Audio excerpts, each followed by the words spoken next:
Diga glória a Deus. A oportunidade, pastor Carpejani, ministrante da palavra do Senhor Deus. Paz do Senhor para a igreja. Paz do Senhor, igreja. Vai tudo bem com os irmãos? Deus é fiel, né? Isaías, capítulo de número 40, por gentileza.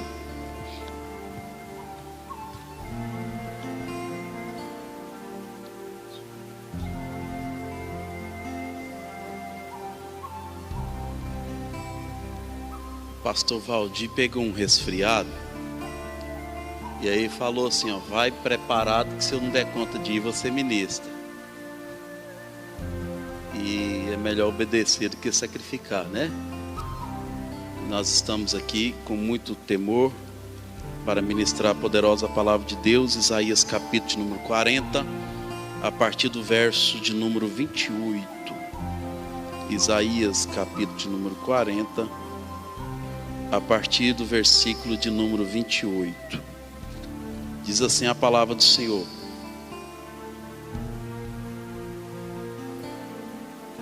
não sabeis, não ouviste que o eterno Deus, o Senhor, o Criador dos confins da terra, nem se cansa e nem se fadiga?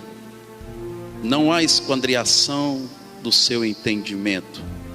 Dá vigor ao cansado e multiplica as forças ao que não tem nenhum vigor. Os jovens se cansarão e se fatigarão, e os jovens certamente cairão. Mas os que esperam no Senhor renovarão as tuas forças, e subirão como asas, como águias. Correrão e não se cansarão, caminharão e não se fatigarão. Deus abençoe a todos vocês, podeis assentar. Graças a Deus.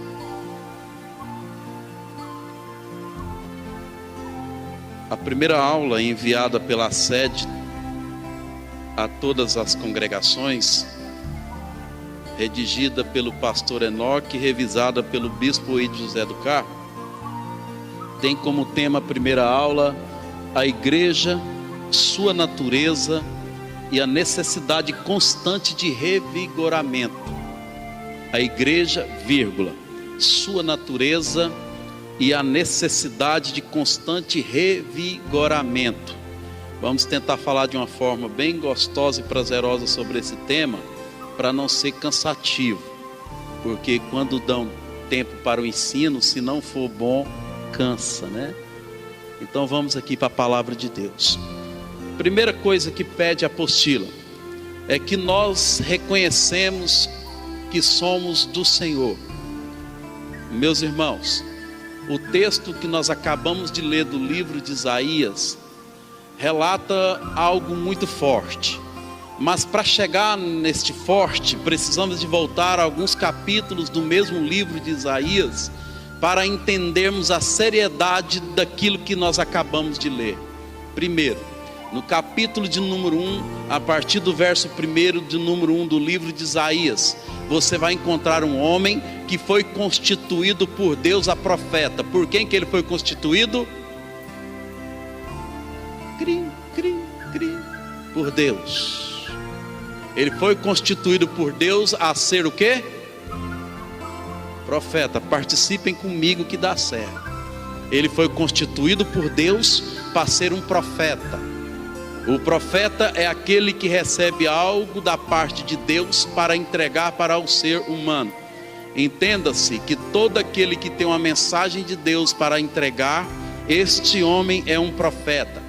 No Antigo Testamento, os profetas eram usados como contra-gotas, missões específicas. Não era como um ministério profético, e sim como uma missão dada por Deus para que ele fosse a tal lugar, a cada necessidade que ocorria dentro de um projeto de Deus, dentro da humanidade, ele levantava um profeta para tal missão. Então Deus levanta este homem chamado Isaías para ser profeta. Eu vou repetir para você entender.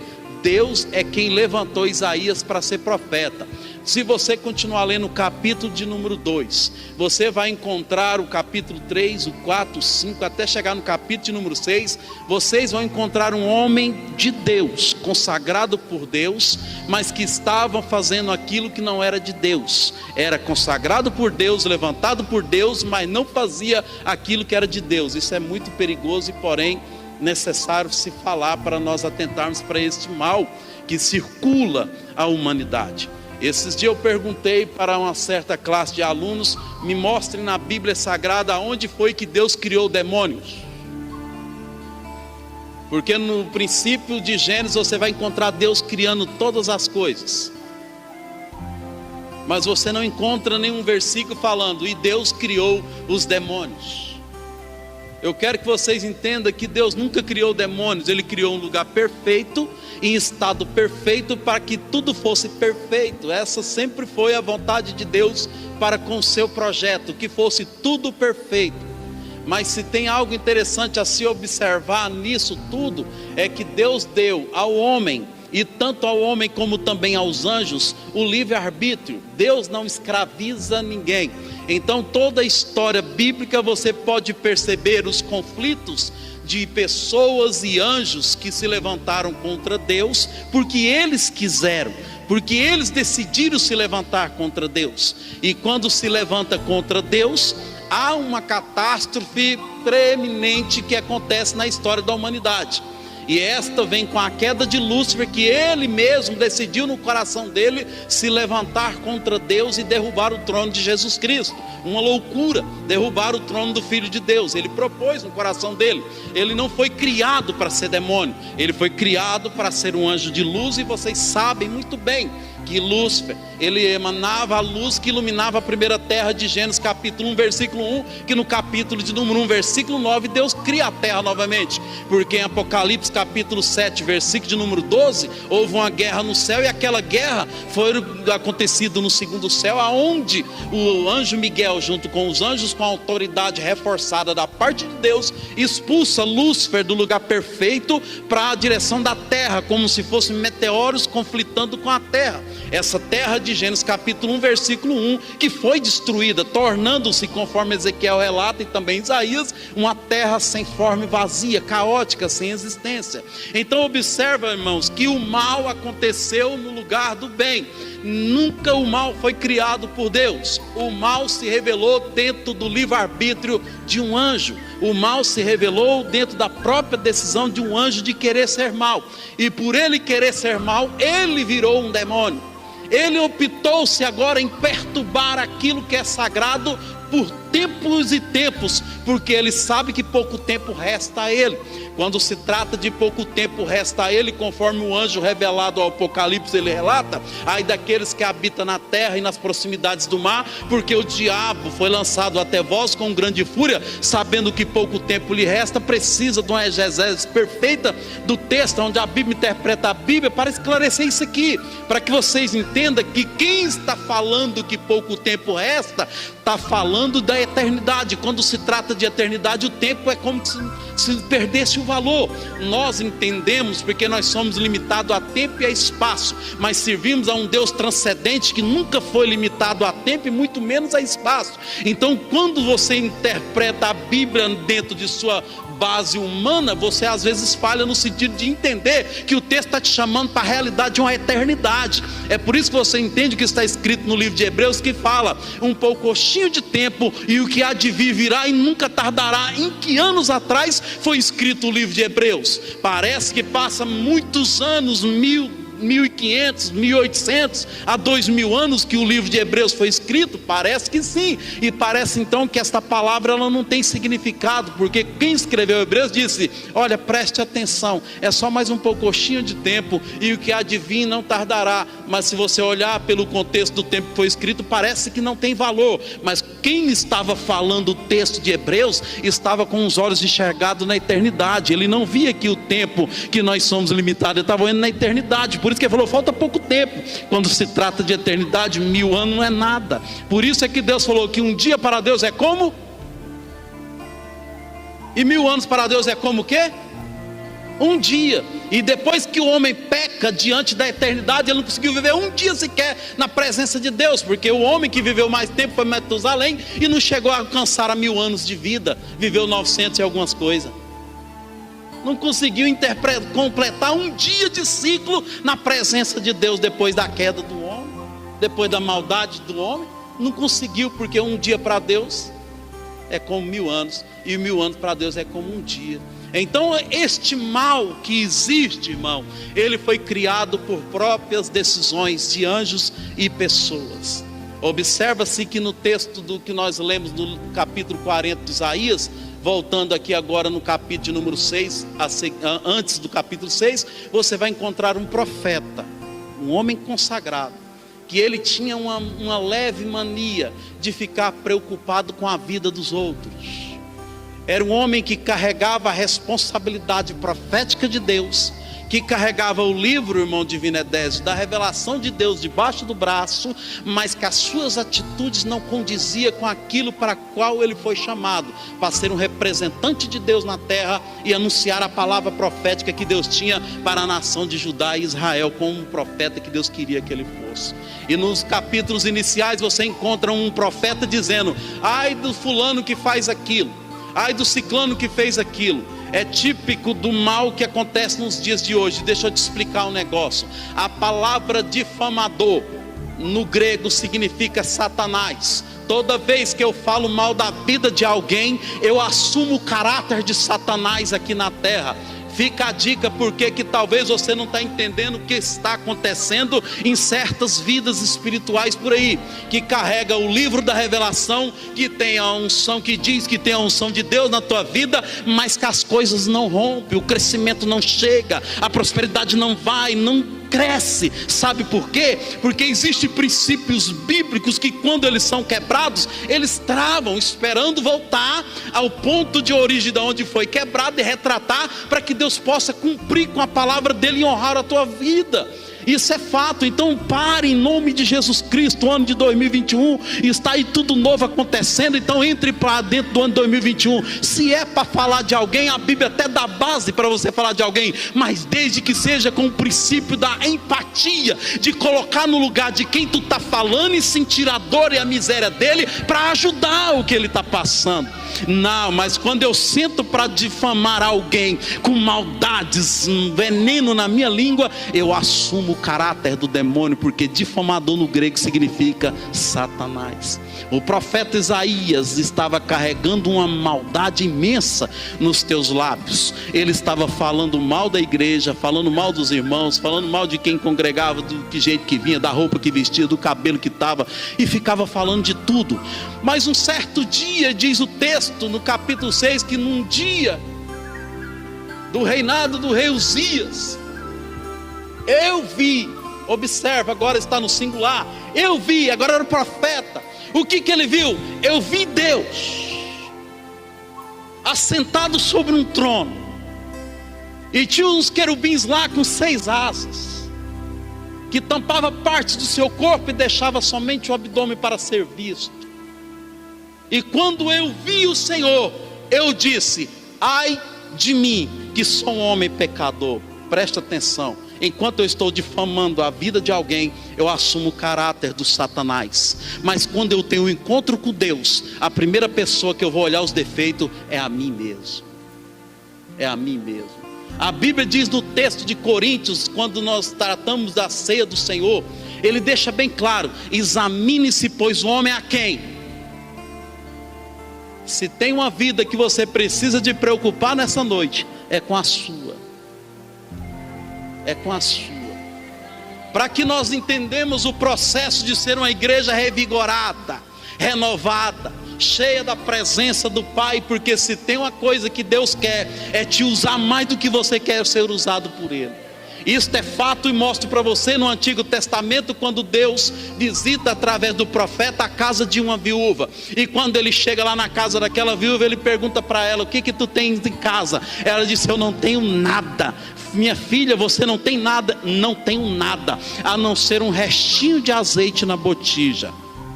Eu ainda tenho um restinho de azeite na botija. Ele falou, se tem um restinho de azeite, ainda há possibilidade de acontecer um milagre.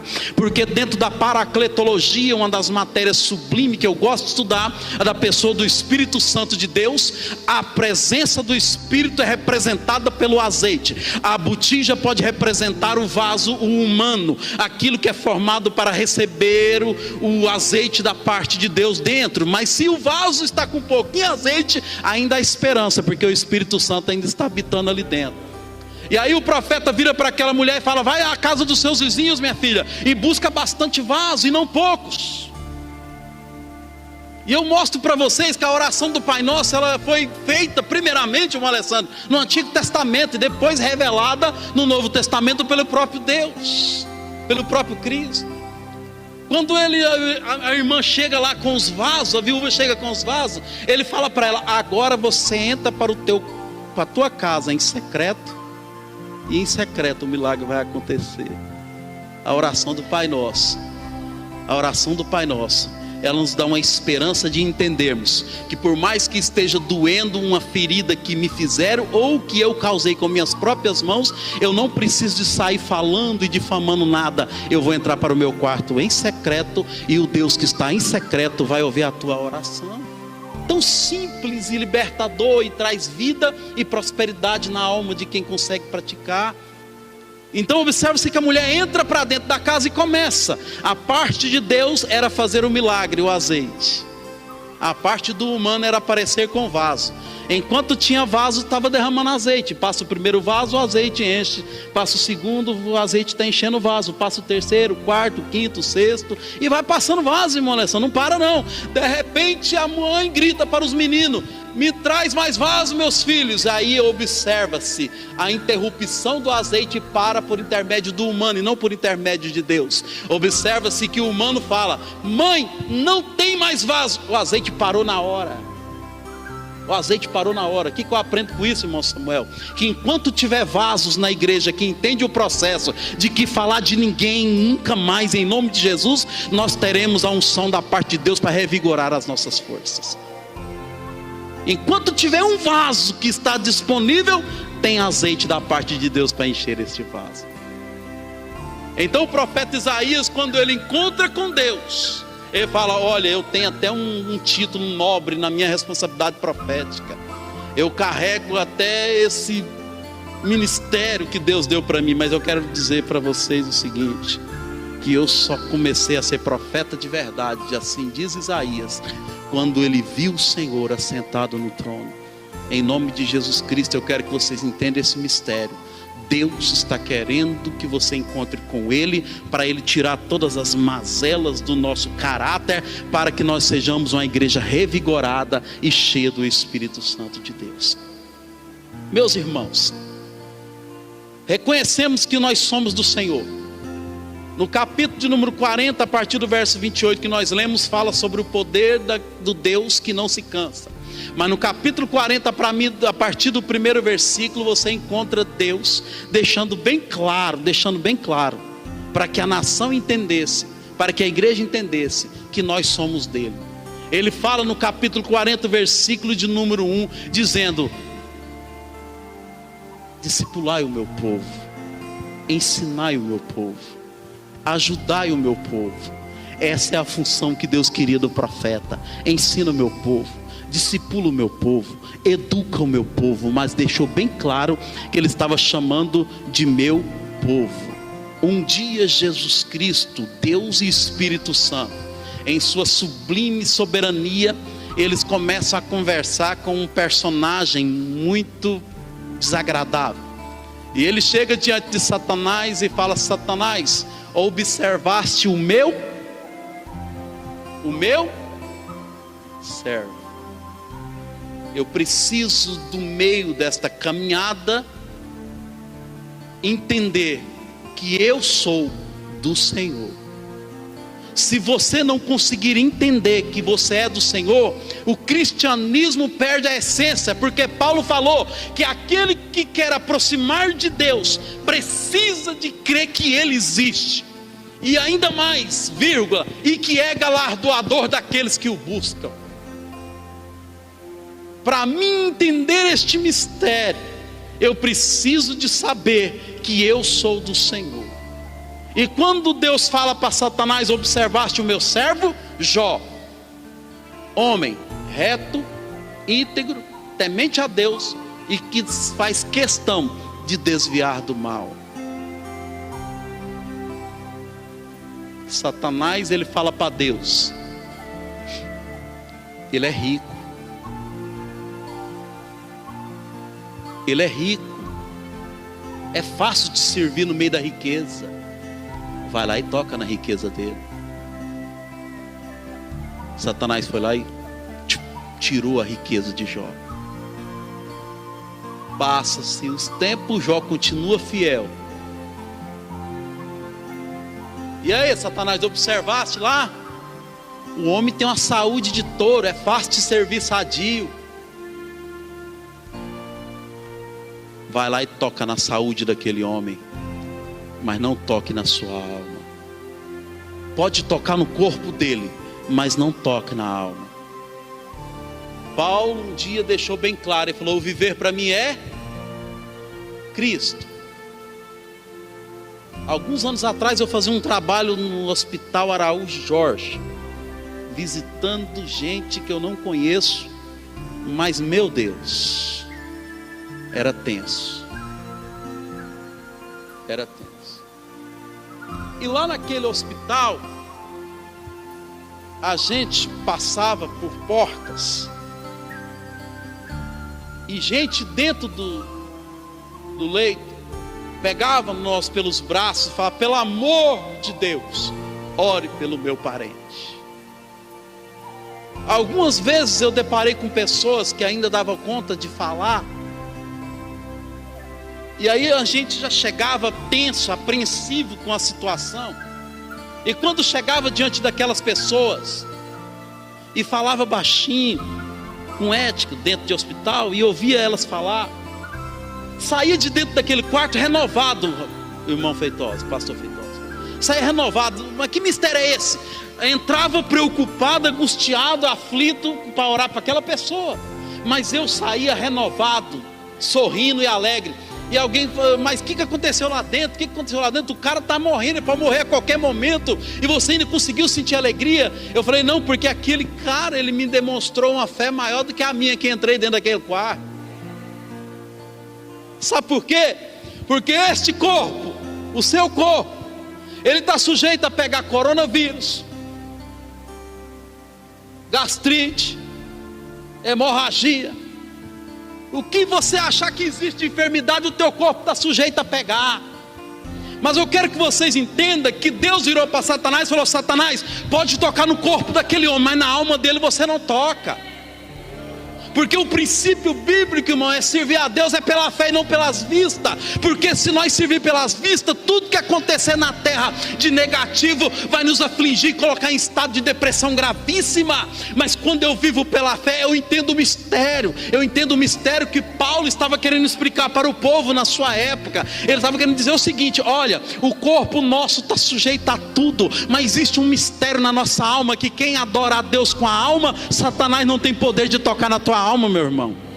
Satanás não tem poder de tocar na tua alma. É por isso que Deus falou: pode tocar no corpo daquele homem, mas na alma dele você não toca. Por que eu não posso tocar na alma dele? Porque a fonte de adoração de Jó é na alma. Ele não adora pela família que ele perdeu, nem pela riqueza que ele perdeu, e muito menos pela saúde que ele está perdendo. Ele adora pela alma, é pela comunhão que ele tem comigo no céu.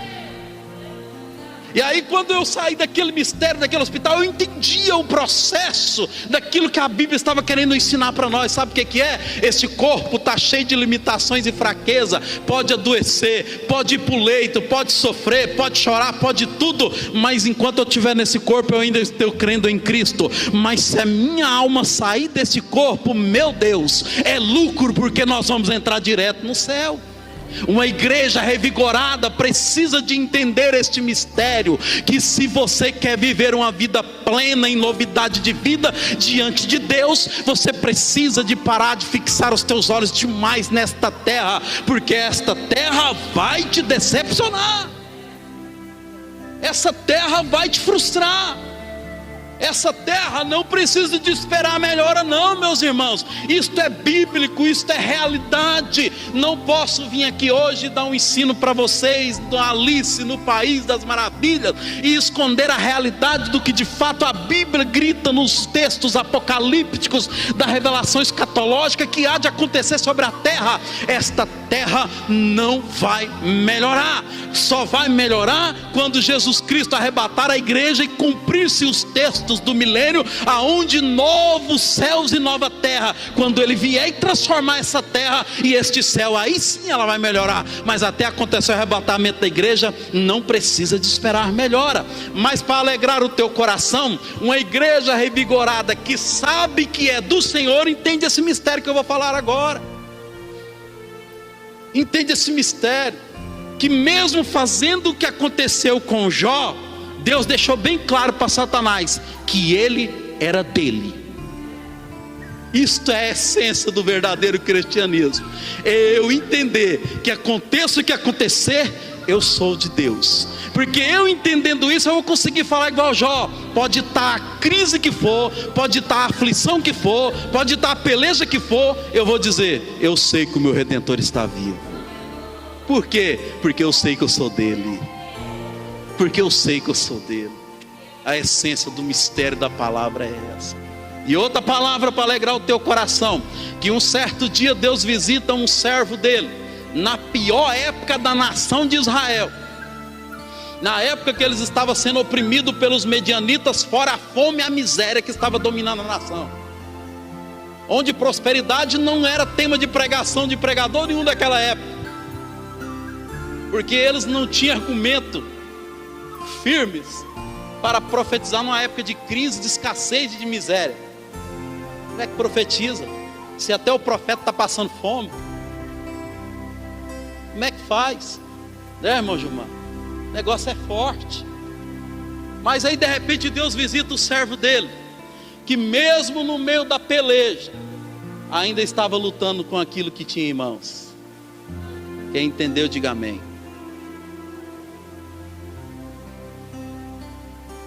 E ele pega o trigozinho dele e vai na época de trigo para o lagar, que não era época de uvas.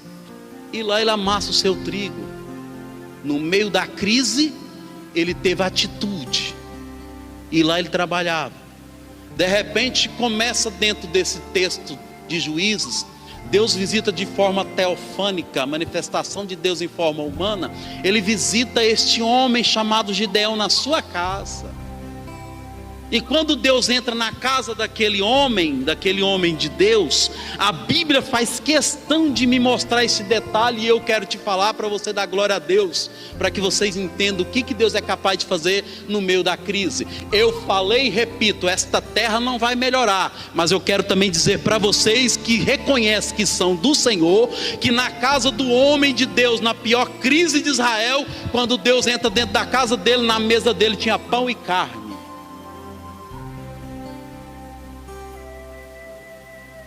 Então eu quero dizer para você o seguinte: esta terra não vai melhorar, mas se você reconhecer que é do Senhor, pode ter certeza que Deus não vai deixar faltar o pão e a carne sobre a tua mesa. De repente Deus levanta um outro homem,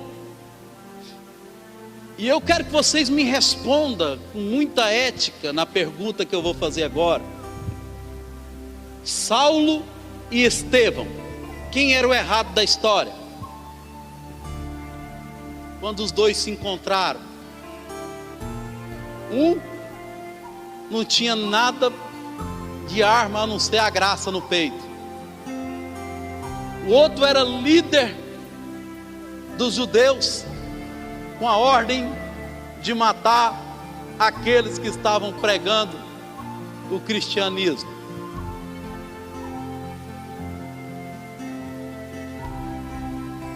Preste atenção, isso é muito forte.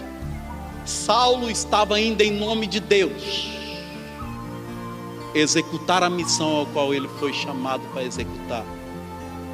Quando ele encontra com Estevão, as duas dispensações top da Bíblia Sagrada se encontrando, uma dizendo para a outra: agora você para que aqui para frente é outra. A dispensação da lei em Saulo e a dispensação da graça em Estevão estava se encontrando. Este é um dos mistérios fortes. Esse é um dos mistérios fortes. E quando acontece o encontro dos dois, um estava matando em nome de Deus e o outro estava morrendo em nome de Jesus. Para que vocês entendam que Deus nunca criou o mal. O mal foi criado dentro das decisões e escolha de anjos e pessoas que optam em querer ser mal. Que optam em querer ser mal. É por isso que nós temos que preocupar muito com pessoas que querem colocar a culpa em tudo que acontece é demônio. Ah, aconteceu isso, foi demônio. Ah, aconteceu, foi demônio. Ah, aconteceu aquilo, foi demônio. Deixa eu te explicar uma coisa. No livro de Gálatas está escrito e bem claro, e bem claro, e bem claro: de Deus ninguém zomba, vírgula. Aquilo que o homem planta nessa terra, ele vai colher.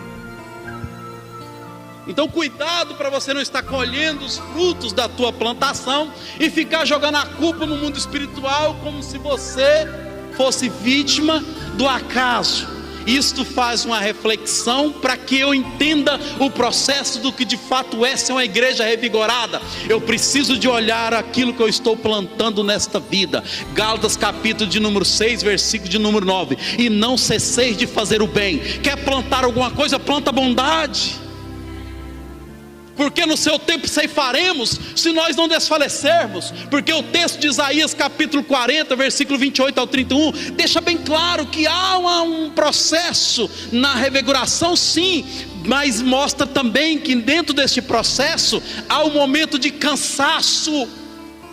Porque no Salmo 103, Deus deixa bem claro: eu conheço a estrutura do ser humano e sei que ele é formado de pó. Deus sabe, conhece as nossas limitações, sabe que estamos sujeitos a falhar, a enfraquecer, a perder o pique, a querer desistir do processo, do chamado. Não teremos aquele pique de persistência, mas o texto de Isaías também deixa bem claro, ele fala: olha, o Deus que te chamou, ele não cansa, mas ele responde de forma perguntando: porventura poderá Deus se cansar?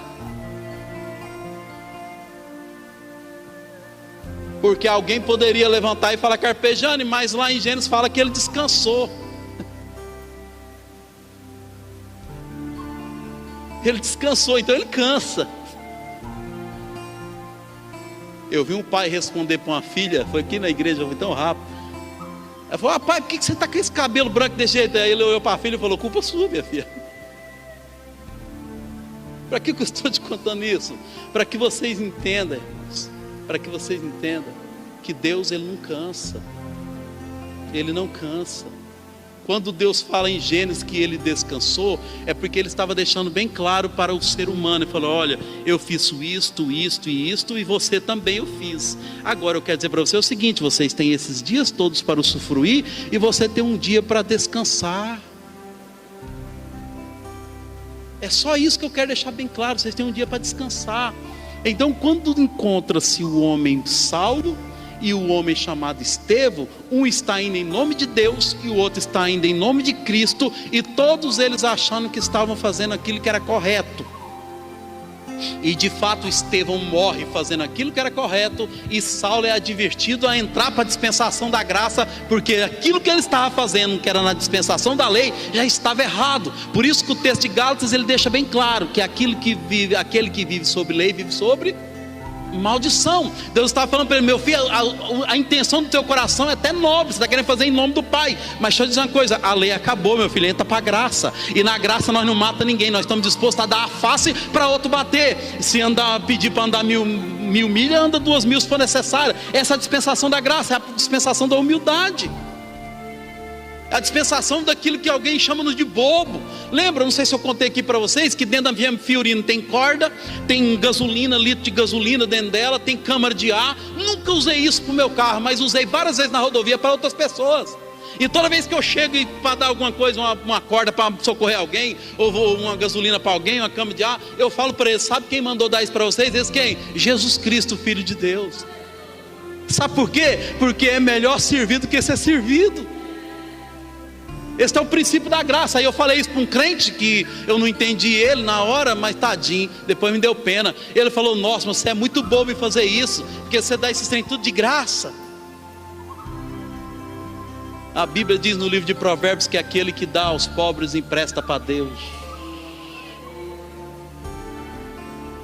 A Bíblia diz que um dia Deus visitou um homem chamado Cornélio. Este homem chamado Cornélio, na sua descendência e na sua geração, era um homem pobre, de Mané Garré, pobrezinho. O salário dele era, ó, igualzinho do professor Raimundo, ó, pequenininho. Mas a Bíblia diz que da pobreza do salário dele, ele pegava e saía dando oferta para os pobres. Ele falava: eu vou tirar uma parte desse salário meu aqui e vou dar aos pobres. Aí um dia Cornélio dobra o joelho e fala: Deus, eu estou com fome, está faltando comida aqui em casa. Deus visita Cornélio e fala assim: ó, Cornélio, descansa o teu coração, porque as tuas esmolas têm chegado diante do meu trono.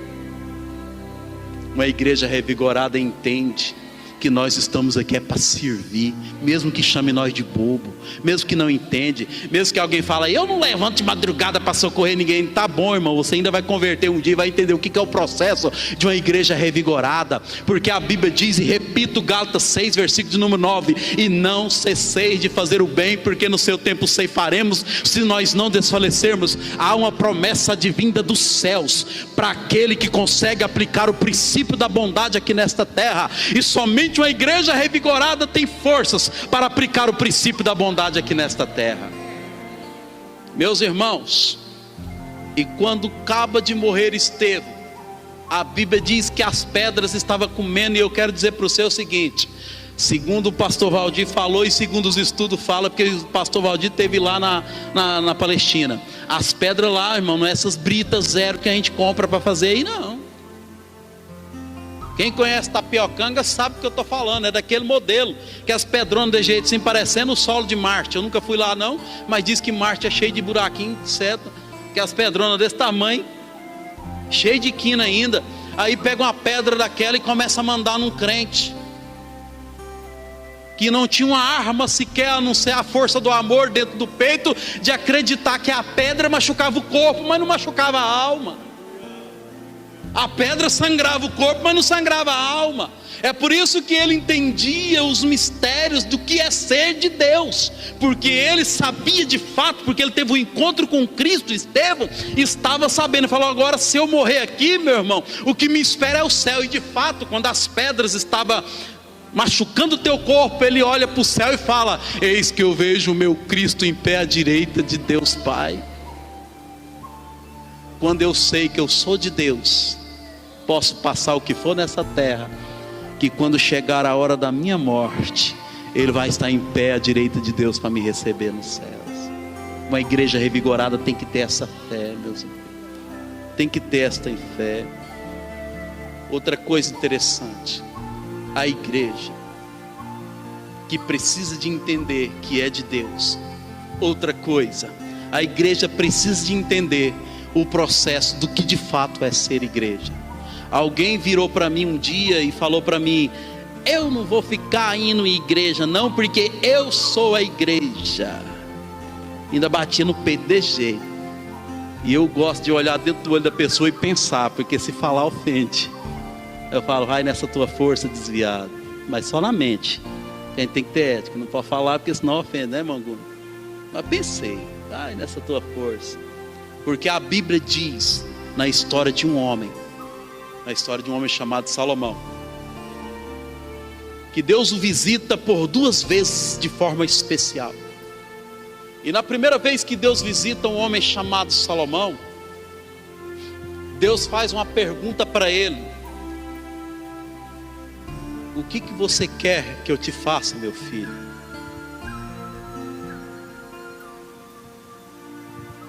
Salomão responde, vocês sabem: me dê sabedoria, Deus, porque você não me pediste nem a morte dos teus inimigos, e nem riquezas, e sim sabedoria, Salomão. eu vou te presentear com riquezas. Porque o meu povo se corrompe por falta de quê? De quê? Conhecimento. O que significa a palavra sabedoria? É a arte de administrar conhecimento. Não tem como ser sábio se não tiver conhecimento. Me dá uma chave que eu vou desmontar um motor tudinho. Agora me põe para montar e deixar ele funcionando de novo, ver se eu dou conta. Eu não tenho sabedoria para aquilo, porque eu não busquei o conhecimento da causa. Porque eu não tenho conhecimento de causa. Salomão pede a Deus sabedoria para cuidar daquilo que Deus queria colocar na mão dele. Aí Deus revela um mistério profundo na palavra dele, que se os coaches descobrissem isso, eles ensinavam o que de fato precisa ser ensinado. Eles colocam lá os coaches dizendo 5 passos para chegar na riqueza. Eu já estou no 500 passos e não vi ela ainda. 5 passos para você alcançar a riqueza na sua empresa. Eu já estou no 520º passo lá, ô irmão divino, e não chego nessa riqueza. Esses passos estão errados. Eu já vou voltar de ré, ver se eu não errei feitosa esses passos. Mas está deixando bem claro Deus aqui para Salomão e para mim e para todos nós, que uma igreja revigorada, ela precisa de entender que sem conhecimento não tem como ter prosperidade.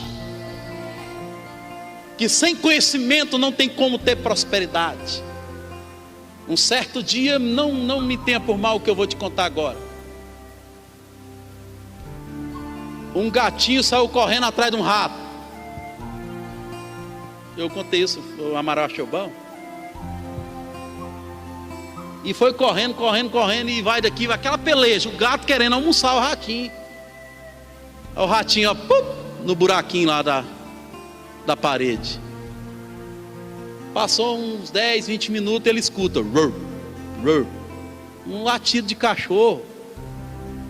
Aí o ratinho falou, agora o gato se enrolou. Ele sai para fora, irmão Gilmar, o ratinho. Ó, que sai para fora, o gato pega ele. Eu falo, cadê o cachorro que estava aqui? Aí o gatinho responde, nesse mundo da globalização, quem não falar 2 idiomas passa fome. Quem entendeu, diga amém. Deus deixou bem claro que a sabedoria enriquece o homem, recheada de grandes conhecimentos. E não tem outra forma de adquirir conhecimento se não for estudando, pesquisando, comprando um livro, batalhando. Se você tem afinidade com a contabilidade ou o gestor contábil, que hoje eu digo para você que é mais contratado do que o contador, porque o gestor tem 2 funções em um. Ele vai tanto administrar a firma do cara que contratou, como vai fazer a contabilidade também. Invista nisso se você tem facilidade e gosta disso, ou se você gosta de agronomia, ou você gosta de direito, invista, mas invista com propriedade. Seja o melhor de Deus nessa terra por onde tu passar. Porque o conhecimento é tu que corre atrás. Agora a sabedoria de administrar o teu conhecimento é Deus que te dá, meu querido. Isso é forte. Isso é forte. Aí Salomão ele fala para Deus, fala, Deus me dê sabedoria para tomar conta da responsabilidade que o Senhor tem nas minhas mãos. Aí Deus fala, você não me pediu a morte de ninguém, nem riqueza. Você me pediu sabedoria, rapaz. Fica tranquilo, que por causa do procedimento correto da sua oração em pedir, eu vou prosperar a sua vida. Eu vou prosperar a sua vida. E o homem cresce, começa a administrar com propriedade, pega um reino que vem sido conquistado com derramamento de sangue pelo seu pai, Davi. De repente ele muda a administração e fala, chega de sangue, vamos conquistar com presentes. Vamos conquistar com presentes. Manda tantos potes de ouro para tal reino e fala para ele, vim à minha casa, ao meu palácio, banquetear comigo, eu quero fazer aliança com ele. E assim o reinado de Salomão foi prosperando, porque ele largou de derramar sangue e foi conquistando com presentes. De repente Deus chega para Salomão e diz aqui, Salomão, o seu pai chegou a ver esta planta que eu queria que ele executasse. Mas planta de quê? Eu queria que ele construísse uma casa com o meu nome. Agora vai entrar no mistério da igreja. Mas ele era homem que nas suas mãos tinha muito sangue. E homens que têm as mãos sujas de sangue não pode construir as paredes sagradas do meu templo. Ah, não vou na igreja não, eu vou cultuar em casa. Ah, eu não preciso de ir para a igreja não, que o meu negócio é em casa. A Bíblia diz em Romanos capítulo de número 12, versículo 1. Mas antes de ler Romanos capítulo 12, versículo 1, eu queria que você entendesse o mistério de 2 Crônicas capítulo 7, a partir do versículo de número 11. A partir do versículo número 11, que Deus visita Salomão pela segunda vez. Pela segunda vez Deus visita Salomão. E quando Deus visita Salomão, os dois estavam dentro da igreja. A igreja, o templo que Deus queria que Salomão fizesse, já estava pronto. E lá dentro deste templo, onde Salomão construiu para Deus, porque seu pai não pôde, porque as mãos eram sujas de sangue, deixando bem claro, irmão, isso é muito forte, Davi não poderia colocar essa placa de gesso aqui na igreja do Bairro Goiás não, sabe por quê? Porque a mão dele era suja de sangue, mostrando que esta placa de gesso, ela é consagrada para Deus, tornando-se sagrado. Por que eu não posso cantar Guns N' Roses nesse microfone? Porque ele foi consagrado a Deus, isso aqui é sagrado a Deus. Por que eu não posso pegar um instrumento da igreja e ficar solando ali Tião Carreiro, ou Zé Ramalho, ou alguma coisa? Eu não posso, porque tudo que tem dentro desta igreja é consagrado a Deus, meu irmão. Tudo que tem que é sagrado, até essa cadeira que tu senta, esse púlpito que eu piso, esse negócio que eu estou pondo na mão, tudo aqui é consagrado a Deus, e só pode ser sagrado feito por aqueles que não têm mão suja de sangue. E quando Salomão termina todo este projeto, para você entender o mistério da igreja, lá dentro da igreja, Deus visita Salomão pela segunda vez. Sabe por que Deus visitou Salomão pela segunda vez? Porque Salomão orou pedindo a Deus para visitar ele lá dentro do templo, depois de tudo pronto. Versículo de número 11, capítulo 7 de 2 Crônicas. Deus visita Salomão lá dentro do templo e fala: Salomão, desde o momento que você começou a construir esse templo, isso é forte, igreja, presta atenção, isso aqui é forte. Desde o momento que você começou a construir esta igreja, que você colocou o coração dentro do projeto que eu determinei que queria que fosse feito, meu filho, eu quero dizer para você o seguinte: que você construía aqui a minha casa, e eu mandava os homens construir a tua mansão. Tudo que você fazia aqui, eu mandava fazer lá na tua casa. Tudo que você colocava aqui, eu mandava colocar na tua casa. Porque eu estou te visitando aqui, Salomão, para dizer: o meu templo está pronto, mas eu também terminei a tua casa, lá está pronta, Salomão.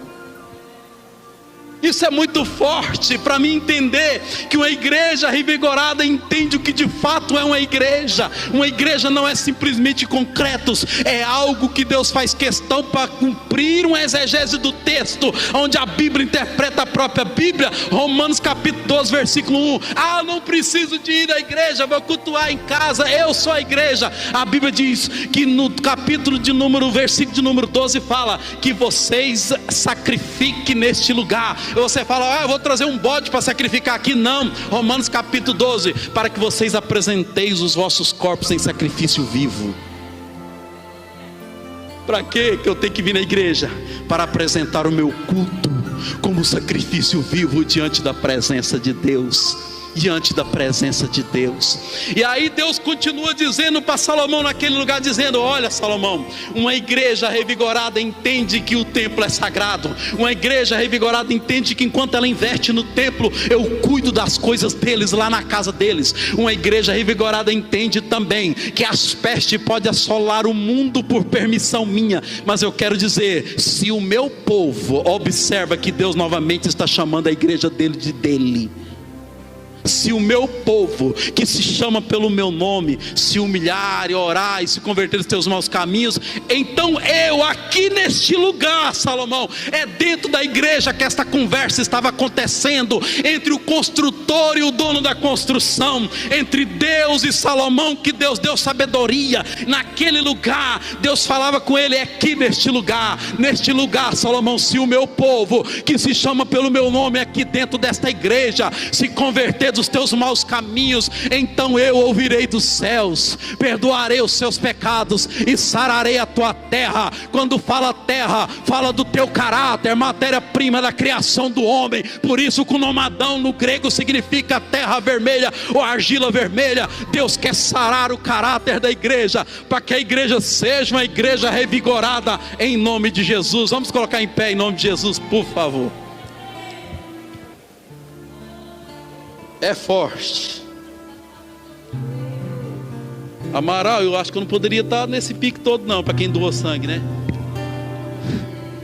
Eu senti a fraqueza aqui, ó. Não vou cair não, pode ficar tranquilo. Igreja do Senhor, se o meu povo, que se chama pelo meu nome, a conversa aquele dia era entre um homem e Deus, hoje é entre Deus e todos nós. Eu quero orar por você neste momento, com os teus olhos fechados. Eu não sei o que é que está afligindo a tua terra emocional, a tua terra financeira, a tua terra do teu corpo físico, a tua saúde. Mas assim como Deus falou com Salomão dentro do templo, Deus está aqui falando conosco dentro deste templo também. Deus está aqui para perdoar os seus pecados, para sarar a tua terra. Deus está aqui para revitalizar a tua chamada de novo. Deixa eu dizer bem claro, entenda o mistério. Há a vontade de Deus de revigorar as tuas forças, mas não fale mal de ninguém não, igreja. Se alguém falhou e errou no decorrer da caminhada, ajude ele, acompanhe ela, pegue na mão, seja aquilo que de fato Deus quer que nós sejamos. Uma igreja revigorada, uma igreja que tem saúde para dar para aqueles que estão doentes na alma, porque nós sabemos que a doença na alma é a única coisa que atrapalha de entrar no céu. O corpo físico pode até ser debilitado, mas a alma tem que estar intacta diante de Deus. Senhor Deus Pai, Deus Filho e Deus Espírito Santo, em nome de Jesus Cristo, ó Pai, nós arrependemos de todos os nossos pecados nesta noite. Eu lhe peço, ó Pai, em nome de Jesus, que o Senhor visite a terra, ó Pai, que não prospera mais, que tu visite, ó Pai, esta terra que não dá mais frutos. Pai, eu estou falando do homem, do caráter do homem, do ser humano e da mulher. Visita este caráter, ó Pai, que não está se sentindo mais forças para continuar na caminhada. Ainda há esperança para a tua igreja do Senhor Deus Todo-Poderoso. Ainda há esperança para a tua terra, porque foi Deus que prometeu que sarará a tua terra. Seja revigorada em nome do Pai, do Filho e do Espírito Santo. Adore ao Senhor. Se eu me humilhar diante do teu altar e sacrificar aquilo que me custar, tu inclinarás os teus ouvidos ao meu clamor. Mas vale um dia no centro do teu querer e toda a vida sem jamais se conhecer. Tu és minha fonte, minha colheita, minha herança. Graças a Deus, estamos felizes nessa noite.